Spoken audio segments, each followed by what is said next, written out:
Salut José Lito, Salut Philippe, ça va? Comment tu vas mieux que aujourd'hui? toi? Ah putain, je suis épuisé, je suis exhausted. Bah, qu'est-ce que t'as foutu cette semaine? J'ai le- Cette semaine, franchement, j'ai eu une bonne semaine. Je me suis éclaté. J'ai fait plein de trucs, mais dans des environnements mais d'une bordélitude extraordinaire. Magnitude 7 sur l'échelle de Richter, 8, je sais même pas, c'est top, maximum. Donc cool, Échelle j'ai passé une logarithmique, bonne semaine. Je ne sais pas du tout ce que j'ai fait en fait cette semaine, je t'avouerai. pour J'ai changer. passé beaucoup de temps à faire des arbitrages de choix d'outils de versus, tu vois, on parlait précédemment d'un Shopify, bah voilà, c'est ces noms-là, mais c'en serait d'autres que c'est pareil, hein. C'est Shopify, HubSpot. Voilà, tu as le monde du SaaS, et puis de l'autre côté, tu vas avoir WooCommerce, VTiger, ou Sugar CRM, ou ce que tu veux. Bref. Voilà, j'ai passé ma semaine tiraillée entre des arbitrages de choix d'outils ou alors des rattrapages d'outils déjà choisis depuis quelques mois et avec des équipes qui te disent ouais, alors ça fait 6 mois qu'on a mis HubSpot et alors, bah, on ne sait pas. Vous ne savez pas quoi. Ben, on ne sait pas, mais là, ça va s'arrêter. On a fait un test et là, la direction nous dit bon, ça fait 6 mois, alors. Ah. Et alors, ils n'ont rien à dire, ils ne savent pas trop. Donc, donc j'essaye tant que faire se peut, et vu ma nature, c'est quand même troublant que ce soit moi qui fasse ce genre de job, j'essaye de mettre deux choses, de remettre les bœufs avant la charrue, d'une part, et d'expliquer et de réexpliquer et de réexpliquer et d'injecter à haute dose et en intraveineuse musculaire par le nez que le succès est un processus et pas un événement. Et c'est un shift, enfin, c'est un Je comprends mieux déchirement ton intro. culturel P- compliqué. Mais pourquoi? Je, je comprends pas. Pour, Parce que tu es habitué à fonctionner dans certaines organisations, tu es habitué, en tout cas celles que j'ai pu croiser ces derniers temps, tu es habitué à fonctionner en mode événement. C'est-à-dire, l'événement arrive, je réagis. Pif, paf, pif, paf, Et pif, ça vient paf, d'où? pif, paf. C'est quoi l'événement? Enfin, tu C'est installes pas un HubSpot ou un e-commerce en mode. Enfin, c'est pas un truc qui t'arrive dessus, c'est une décision qui est prise avec un objectif. C'est dans ton monde à toi, ça, oui, bien sûr. Non, non, il y a un jour, il y a un sales de chez HubSpot qui est plus malin que les autres, il t'a appelé et tu t'es dit, ah, ben oui, et pourquoi pas? Parce que c'est peut-être la solution à mes problèmes. Hop, Ah, ça me rappelle le webinaire qu'on a fait sur les déçus de l'inbound où on avait dit le problème de la déception, c'est les attentes versus les résultats. Et d'où viennent ces problèmes? On avait trouvé trois piliers de mémoire. Il y avait celui-là, il y avait le fait qu'on a un écosystème qui est pas mature, avec en face des sales qui sont eux très efficaces et qui te vendent un outil qui va donner la structure qui te manque, etc. Et il y avait un troisième point que j'ai oublié, qui était le mode projet peut-être. On avait identifié ça et finalement on retombe encore là-dessus et donc c'est pas propre au monde de l'inbound et du CRM. Finalement on retrouve la même chose partout et dans partout. toute la transition numérique du marketing, des ventes et de toutes les activités connexes. Euh, De l'entreprise, de l'organisation générale. Donc, on est dans un mode, Bah, c'est il pas, se c'est passe pas quelque tout à chose, fait je vrai, c'est pour réagis. ça que je comprends pas. Alors, j'ai l'impression que pour les ERP, c'est bon, ça fait 15 ans que c'est réglé. Bon, ça a été le même bordel à l'époque, j'imagine. La même, Ouais. la même, mais la même. Mais Combien t'as de PME industrielles aujourd'hui dont le RP est Sage? Alors qu'il existe des ERP dédiés industrie, avec hmm. de supply chain, etc., etc. Mais je te mets un bordel qui a un ERP Donc c'est financier, en la même fait. recette toutes les décennies. T'as des Américains très sharp qui viennent, qui te vendent plein de trucs. Sage américain? Non, même pas sûr. Non, c'est européen. Je sais plus. C'est une Bonne bonne question. question. C'est une bonne question. Alors, vas-y, Question Sage. dont on se fout. Alors, minute Wikipédia. Mais en tout cas, t'as des vendeurs très sharp qui arrivent et qui te vendent des super produits à des gens pas du tout matures. Et à chaque fois, ça devient des événements et on passe sa vie à faire. Mais j'ai lu ça dans un bouquin des années 90, d'un médiéviste en plus, qui avait écrit un truc qui s'appelait La fin de l'avenir, c'était Jean Gimpel, et il te dit, oh, cette informatisation qui n'apporte aucune productivité, bon, elle a fini par apporter beaucoup de choses, on le voit aujourd'hui, mais ça s'est pas fait sans douleur et sans gaspillage. Newcastle. England, Sage Group, D'accord, donc UK. des Britanniques. Ben ouais, mais oui. Et on se retrouve à faire des projets IT. Là, cette semaine, j'ai passé mon temps à faire d'IT, en fait. C'est extraordinaire parce que je me retrouve à avoir des conversations délirantes avec ma femme le soir à table, qui, elle, est totalement product owner dans l'IT, Hmm. complètement dans l'IT. Et pas dans l'environnement le plus agile du monde non plus. Bah, détrompe-toi, tu serais vraiment, vraiment, vraiment, vraiment surpris par la façon dont les choses se font au sein du groupe La Poste. C'est incroyable. Ça Euh, reste ceux qu'on produit Pronote ou je sais pas quoi. Non, non, non, mais Ah, ça c'est un détail. C'est une vision hmm. interne et impressionnante de ce groupe qui se bat en termes de groupe. Hein. C'est pas Amazon, on est bien d'accord, mais qui néanmoins Je dis pas fait, que ça fonctionne pas bien, mais il y a sûrement des blocs dans l'ensemble de l'entreprise qui font qu'il y a des rigidités.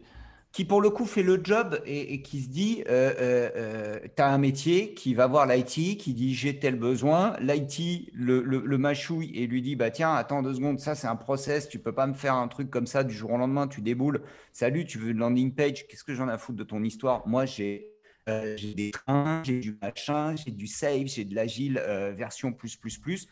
Ton besoin primaire d'aller te soulager la vessie ne rentre pas dans mon processus. Salut. Ouais, mais j'ai un salon et tu te rends compte, on a déjà mis 100 000 euros. Eh ben, tu prends tes 100 000 euros, tu les fumes, tu fais ce que tu veux avec, mais tu dégages de mon passage. Mais ça, Philippe, t'imagines, on est dans un grand groupe.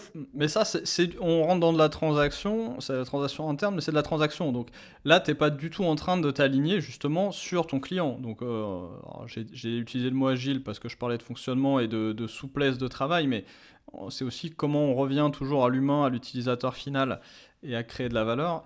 Et là, ce que tu es en train de me décrire n'est pas du tout un process Eh ben, créateur de alors, valeur. avec le temps, si de plus en plus, plus les métiers se frottent à l'IT et plus le métier fait l'effort de dire, mais explique-moi ton mode d'organisation et pourquoi tu as des contraintes, et plus la conversation, enfin, je le vois depuis des années avec Morgane. Morgane, aujourd'hui, elle est pas mal à l'aise à te parler de marketing, de Hmm. sales. Elle comprend les enjeux du métier et finalement, elle est assez surprenante parce que quand je parle de marketing, de sales avec elle, elle capte. Tu Elle me fais capte. penser à cette histoire des déçus de l'inbound, justement, c'est ça qu'on avait dit, je crois, c'est que comme on est à la fois pas mature et un peu radin dans cet écosystème, je sais plus exactement comment on l'avait décrit, mais c'est à peu près ça, on se retrouve à pas vouloir investir et donc on délègue. Ouais, c'est ça, c'est que on investit peu en marketing, etc. Et donc on va toujours déléguer aux outils et aux fournisseurs d'outils cette partie-là. Et donc notamment bah, dans le cas de l'inbound, c'est HubSpot qui a vraiment fait toute l'éducation du marché immature, et du coup tu te retrouves à être éduqué avec un énorme biais qui est celui de l'outil, et aussi à déléguer finalement toute ta maturité aux fournisseurs d'outils. Et c'est vrai que quand tu fais ça, t'es pas en train de parler à des consultants, tu es en train de parler à des vendeurs, et les vendeurs t'éduquent avec ce biais, et ils sont pas en train de te retourner la tête en te disant attends, t'as pas besoin. Ça c'est ce que fait un consultant, mais quand tu payes les mecs de chez HubSpot, ils ont aucun intérêt à te parler comme ça, évidemment. Et ah oui, et on avait aussi dit que les agences en France étant radins sur leur propre marketing, elles s'appuyaient sur comment Oui. dire, sur Sur le marketing les de outils de l'éditeur. nouveau pour faire la com. Ce que l'éditeur leur donne à manger. Voilà. Enfin, Et donc il n'y a plus d'agence agnostique et donc il n'y a plus de consulting dans ces domaines-là. Il n'y a pas de consulting finalement. Tout le monde est vendeur. Il n'y a plus de consultants, il n'y a que des cette semaine, vendeurs. j'ai pris Trustpilot. Tiens, pour un e-commerce, j'ai pris Trustpilot. J'avais plein de solutions d'avis, etc. Mais là, je me suis posé cette question de dire, waouh, qu'est-ce qui va impacter fortement mon business? Et je me suis dit, OK. Tu as pris le temps de se poser cette question, ce qui est visiblement pas assez courant. Et là, j'ai posé la question à une cinquantaine de personnes autour de moi, parce que j'ai suffisamment de conversations. Et là, je fais mon vrai métier de marketeur. En fait, je pose des questions autour de moi. Et j'ai dit, comment t'achètes? Comment tu fais? Qu'est-ce que tu regardes? Et donc, je me suis posé 1 heure. Je me suis regardé faire du shopping en me disant, qu'est-ce que tu regardes? J'ai acheté un écran. J'ai acheté un écran sur Amazon, un écran de PC, d'accord? Euh, et je me dis, mais c'est horrible, cette histoire d'écran de PC, c'est un truc de ouf. Et j'ai dû prendre une décision. C'est, putain, mais c'est pas une grave décision. On est en train de parler de 500 balles, quoi. D'accord? Mais je me dis, je ne veux pas un écran entrée de gamme, je ne veux pas juste le prix. Donc, je ne regarde pas que le prix parce que je veux faire de la photo, etc. Donc, j'ai une espèce de point milieu à 500 euros, un espèce de truc, une merde. Soit tu dis, je mets 1000 balles et j'ai un écran fine art, photographie, art, machin, graphique, ce que tu veux. Mais tu as mis 1000 balles, donc tu sais que de toute façon, tu peux avoir quelque chose de bon. Soit tu as mis 200 balles, tu as un écran de gamer et tu t'en fous, tu veux que ça aille vite. Mais quand tu es dans cette espèce d'entre-deux, là, de ventre mou qu'il faut chercher, j'ai regardé quoi? Je me suis fadé des avis clients en pagaille. Je me suis tapé, je me suis bouffé 1 heure d'avis clients. J'ai acheté mon truc. Après, j'ai relu encore, on en a déjà parlé, mais je le cite. Une fois que j'ai acheté, que j'ai mis ma carte bleue, bon, bah, qu'est-ce que j'ai fait? Je suis allé retourner voir d'autres avis clients qui là te disent, mec, tu sais, tu as acheté un écran, mais c'est un peu la loterie cette marque, hein. La dalle, des fois c'est bien, des fois c'est pas bien. Jette pas le carton quand tu vas le recevoir, on ne sait jamais. Bon, et j'ai passé 3 jours à me dire, ça se trouve, je me suis niqué, merde, ça se trouve, j'ai pas pris le bon écran, etc., etc. Je n'ai regardé, j'ai pas regardé les specs techniques, du coup, j'y comprends rien, que c'est un enfer sur terre d'acheter un écran en 2021. Je préfère acheter une fusée. J'ai lu des milliers d'avis clients. Là, je me suis dit, je veux faire ça. Bon, j'ai pris Trustpilot. Je suis tombé sur des très bons sales. Alors là, pas de doute. Les mecs super bons. Je le dis, je le redis encore, le type m'a halluciné. Il m'a pas fait sa démo qui m'énerve. Il m'a posé what 1000 questions.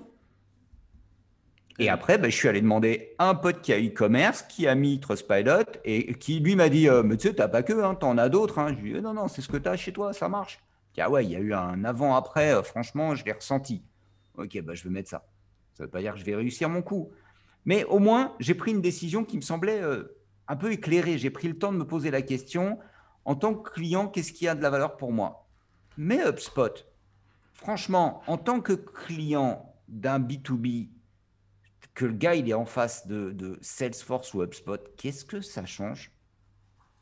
Rien. Que dalle. C'est tout à fait vrai. Non, c'est pas tout à fait vrai, j'exagère. Mais c'est la question que je pose dans ces cas-là aux interlocuteurs. Mais vous faites quoi? Et là, en fait, je m'aperçois que sur l'ensemble des projets HubSpot que j'ai pu voir passer ou que tu as pu voir passer, la question est, mais ils te disent, en gros, c'est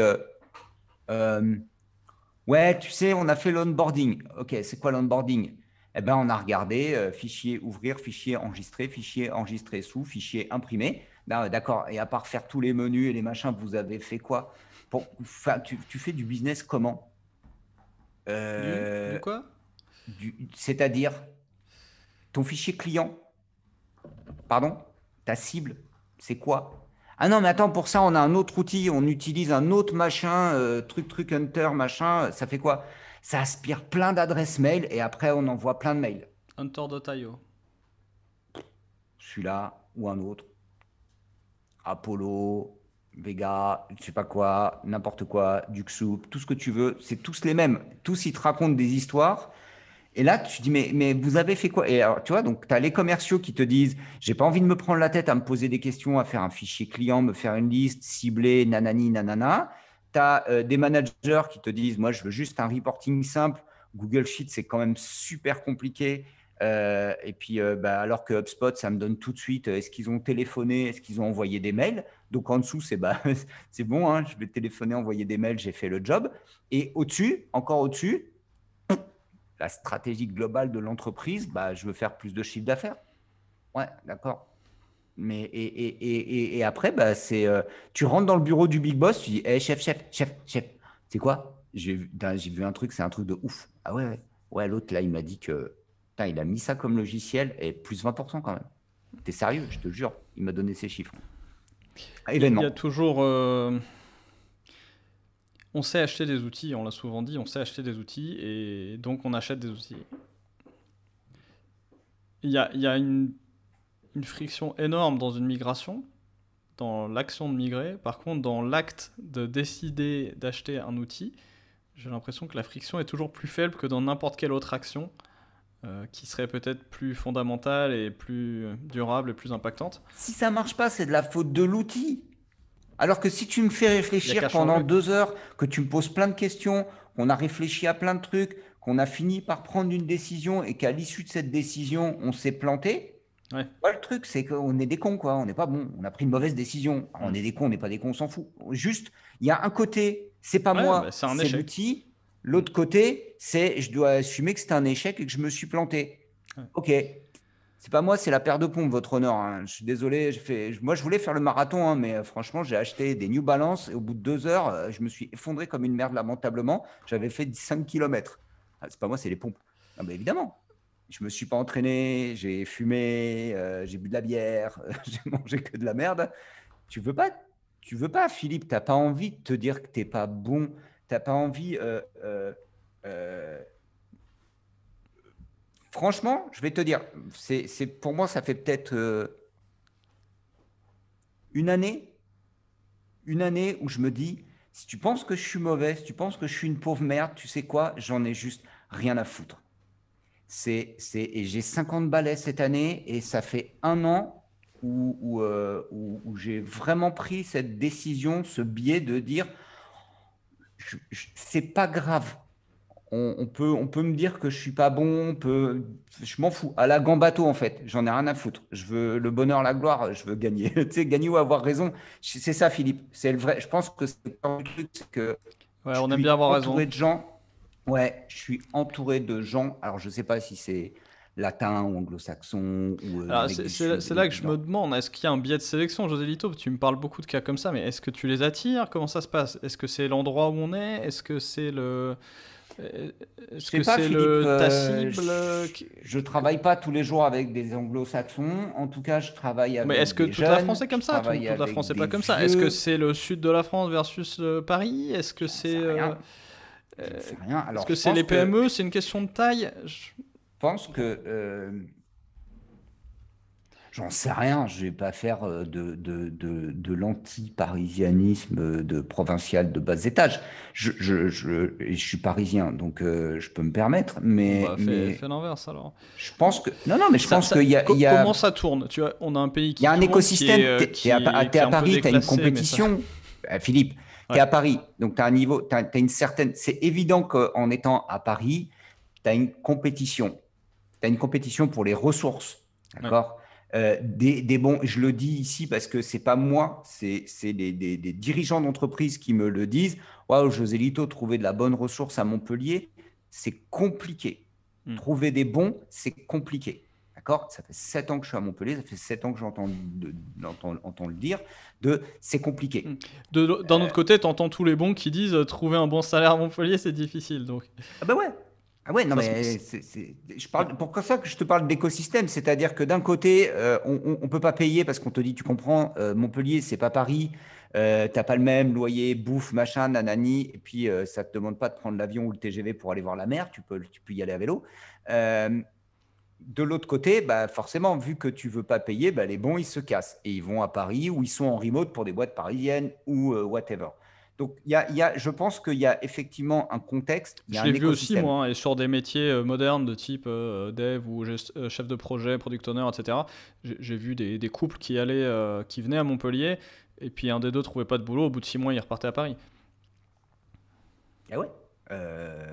Et en attendant, ma femme, elle bosse bien pour une boîte parisienne. En vrai, elle a beau être dans le Ouais, ouais. sud.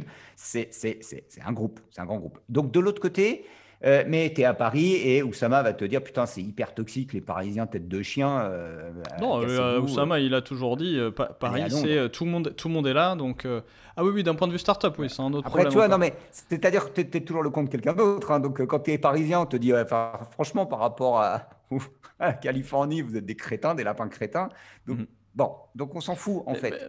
bah, oui, non, parce qu'il faut comprendre un peu où sont les limites et c'est aussi important de savoir avec qui on bosse parce que ça fait partie des décisions les plus importantes finalement, avec qui on bosse et comment.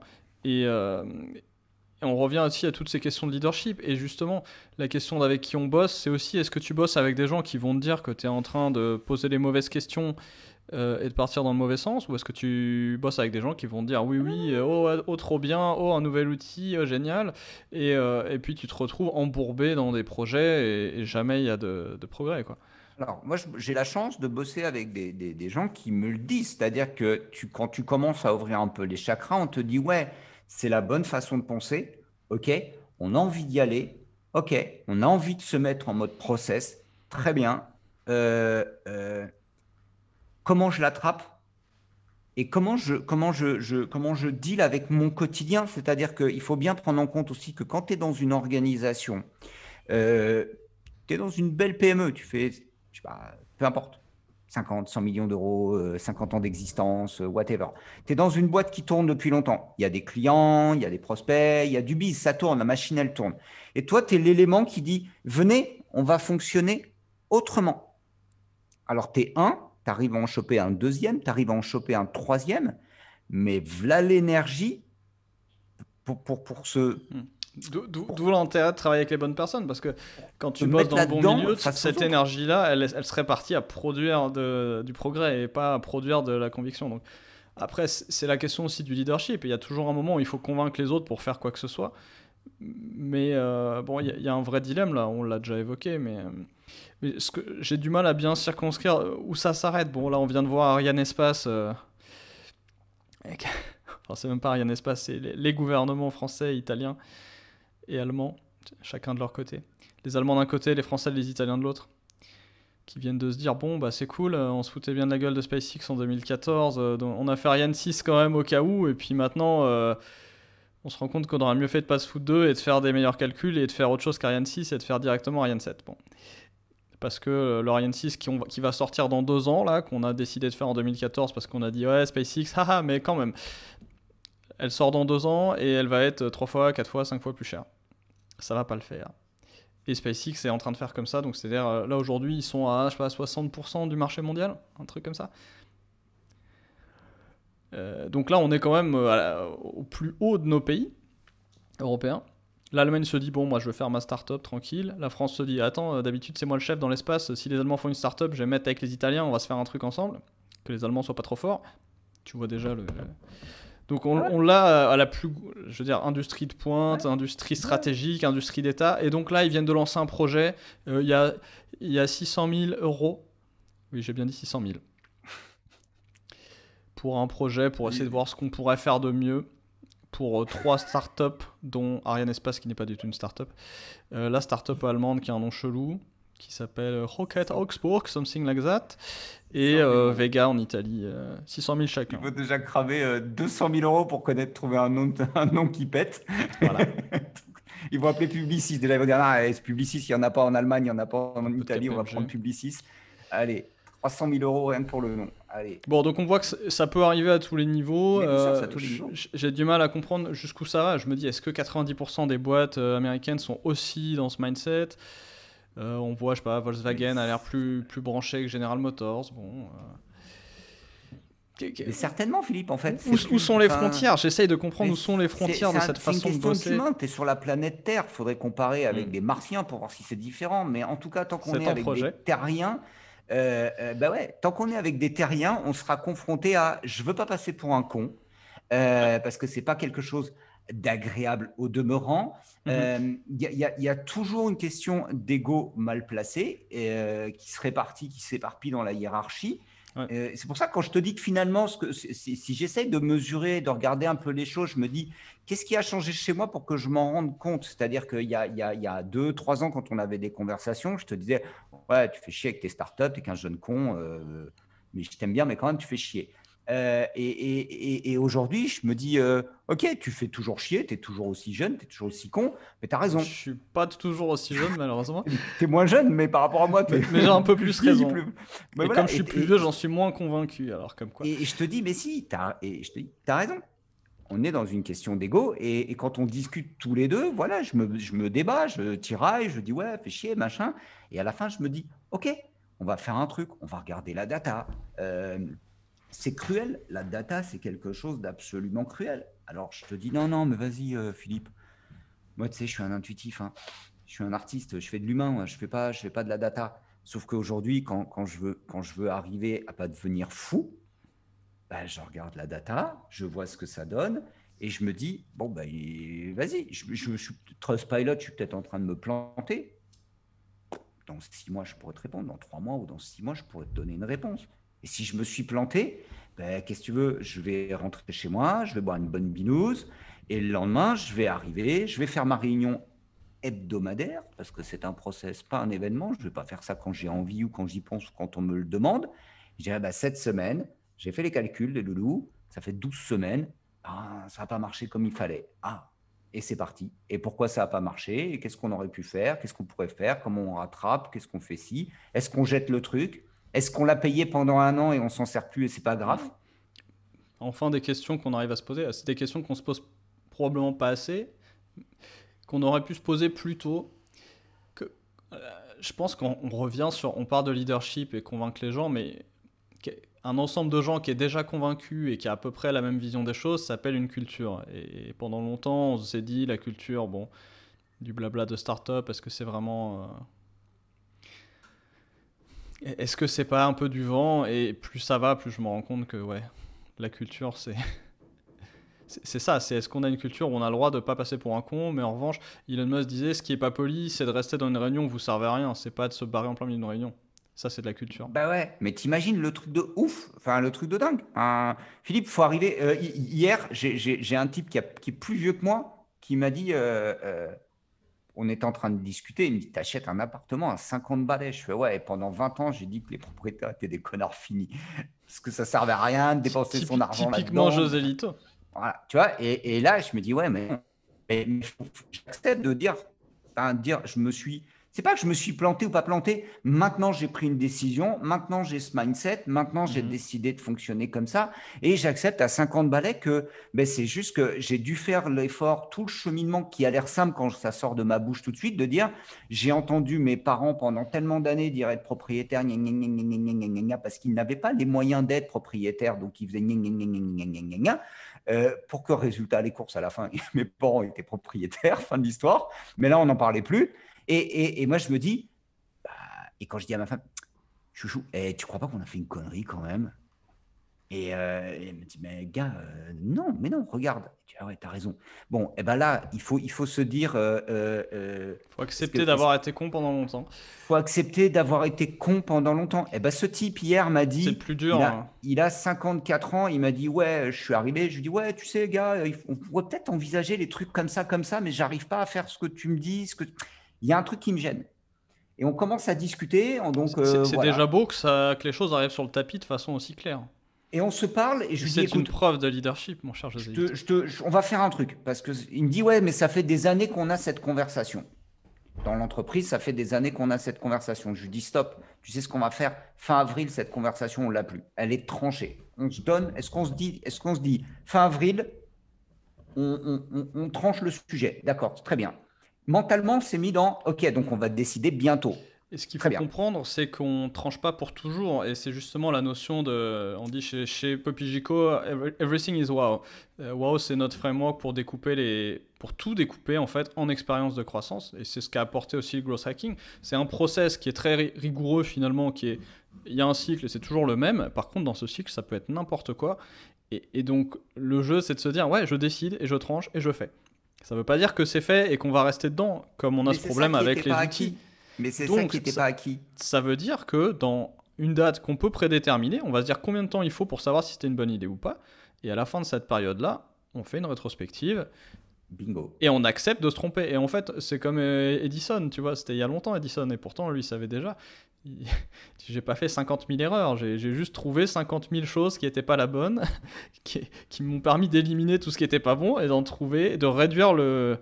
Comme on dit. Ça marche pas en français, mais il y a un terme en anglais qui est space. On parle de solution space. C'est une notion un peu mathématique. Tu as un espace de solution, si tu veux, qui est un espace de solution. Visualisez-le comme vous voulez. Ouais. Et petit à petit, tu définis les limites de cet espace et tu vas trouver quels sont les maximums à l'intérieur de cet espace. Et il y a des maximums locaux et globaux, etc. C'est exactement ça, Philippe. Va falloir qu'on conclue malheureusement parce que justement, j'allais faire du HubSpot, mais c'est exactement ça. Je pense que ce qui a changé, le gars m'a dit là, hier, il m'a dit, tu sais quoi? Il a 54 ans. Il m'a dit, ces derniers temps, j'avais plein d'a priori sur certaines choses et je me suis pas mal planté. Donc, on va essayer ton truc. Et donc, j'ai fini par lui dire, mais tu sais, c'est une expérimentation. C'est souple, on peut revenir en arrière. C'est ça qu'on n'avait pas forcément il y a 20, 30 ou 40 ans. Il ne faut plus dire revenir en arrière, c'est même pas ça. Ouais, t'as raison. Tu vois, c'est même pas revenir en arrière. Mais on peut changer, on pourra bouger. Et on pourra revenir. Alors, si quand même, si on s'aperçoit que c'est C'est pas critique, on revenir en pourrait arrière. même revenir à une situation antérieure. Mais c'est Mais pas tu as revenir en raison, arrière, c'est même pas revenir en c'est arrière. refaire une nouvelle solution qui ne sera pas la même Ouais, parce que ouais, tu c'est es vrai. quelqu'un de différent, tu as maintenant l'expérience Ouais, que mais tu viens t'imagines? d'achever qui est dans ta base d'expérience, dans tes modèles mentaux, dans la documentation de l'entreprise, si ça va au-delà de la personne et que l'organisation elle-même apprend. Et maintenant, tu es une nouvelle organisation et une nouvelle personne avec une expérience supplémentaire et donc tu fais quelque chose en plus. Même si tu refais la même chose qu'avant, tu vas le faire autrement parce que maintenant tu as Ouais, testé autre chose entre deux, tu ouais, vois. Donc c'est c'est pas ça. revenir en arrière, c'est refaire une chose que tu as déjà faite, mais la faire avec cette nouvelle information, cette nouvelle perception, etc. Je crois que c'est ça le point. C'est ça qui change vraiment, c'est cette façon d'appréhender le business. C'est le temps Et Maya, c'est tu vrai que sais, cyclique. l'outil te dit, bah, finalement, j'ai mis 5, 10, 15, 20, 30, 40, 50 dans l'outil. Donc maintenant, il faut que je justifie que j'ai eu raison de mettre 5, 10, 15, 20, 30 dans l'outil. Et Et finalement, ça, c'est une raison précise pour ne pas mettre 5, 10, 15, 20 dans l'outil. là où Si Morgane vous me n'êtes pas dit, prêt à jeter dans 6 mois, ne le faites voilà, même mais pas. Philippe, Morgane finalement me dit, non, mais tu sais, hein, dans 4 ans, si on veut être propriétaire, on revend, on s'en fout. Et on aura perdu des sous. Et alors? Même pas à 4 ans, tu perds pas. À partir de 4, 5 ans, tu perds plus. Bon, tu Si tu as vois, bien donc tu acheté. dis, si tu as bien acheté, 4-5 ans, tu perds. Mais tu vois, cette logique de se dire, Mais tu sais que c'est 5 ans, et tu sais qu'en dessous de 4 ans, tu perds, et tu sais combien tu perds. Et tu dis, ok, je suis prêt à perdre. tu te dis, bon, bah, ok, je suis prêt à perdre, je suis prêt à m'engager 5 ans, ok, allez, on y va, on fait le job. Et là, c'est pareil, je crois que c'est juste qu'on nous embrigade dans un truc. Et pourquoi? Et à juste titre, ils ont raison de le faire comme ça, mais les éditeurs, ils t'engrainent en mode, mais si tu rentres la première année, après, on va encore t'en injecter pour que tu, 2, 3. Il y a quelques années, en 2016, HubSpot ne proposait pas des contrats à 3 ans. Là, aujourd'hui, ils proposent des contrats à 3 ans. Et Oui, quand je ils dis, font leur mais quand on boulot. me dit Mais HubSpot, parce je dis, qu'ils sont sur un modèle récurrent, hein. évidemment. Et quand on me dit HubSpot, c'est quoi pour toi, José Lito? Je fais, mais c'est un ERP. C'est un ERP de la machine à fabriquer des crayons, quoi. Mais c'est un ERP. Donc, c'est un projet d'ERP, c'est un projet long terme. Il faut s'y préparer. Et avec Posez-vous. tous les coûts de mise en place qui sont probablement Et, supérieurs au coût de l'outil lui-même. Même pas et probablement, accepter c'est... que la stratégie et de se poser des questions de haut niveau en entreprise, c'est pas toujours agréable. Il y a des arbitrages. On peut se planter. Et si on se plante, c'est pas agréable. Et il y a de la casse. Et en fait, si ça, tu veux pas faire ça dans ta vie, euh, là-dessus, je suis devenu assez brutal. Hein, j'ai envie de dire, si tu n'acceptes pas ça, si tu es salarié, change de boîte. Si tu es patron, fais un autre métier, quoi. C'est ça. Change de métier. Si tu n'es pas prêt pour avoir ce mindset, change de métier. Et donc, on se disait tout à l'heure où est la frontière, bah finalement, ça peut aider à trouver, mais la conclusion est là, quoi. C'est peu importe où est la frontière, soyez du bon côté, donc que ce soit par pays, par ville, Ouais, c'est ça. par mindset, par startup, PME, grand groupe, tout ce que vous voulez. Finalement, peu importe qui est de quel côté, mais chacun d'entre nous, on doit arrêter de passer du temps du mauvais côté de cette frontière. Et à la marque Aurel, instruis-les ou supporte-les, quoi. Donc, Instruis-les ou ou casse-toi, supporte-les. instruis-les ou casse-toi, je dirais, parce Voilà. que instru... Moi, je les instruis. Ouais, parce j'adore que ça. les supporter, c'est mauvais pour toi. Enfin, si tu veux Non, avoir un non, je minimum supporte de, pas, j'instruis. Non, non, mais après, tu vois, en fait, quand je te dis, c'est ça. j'ai Et des quand on semaines a marre totalement d'instruire, va-t'en. bordéliques, mais en attendant, j'ai décidé d'instruire, de faire le job.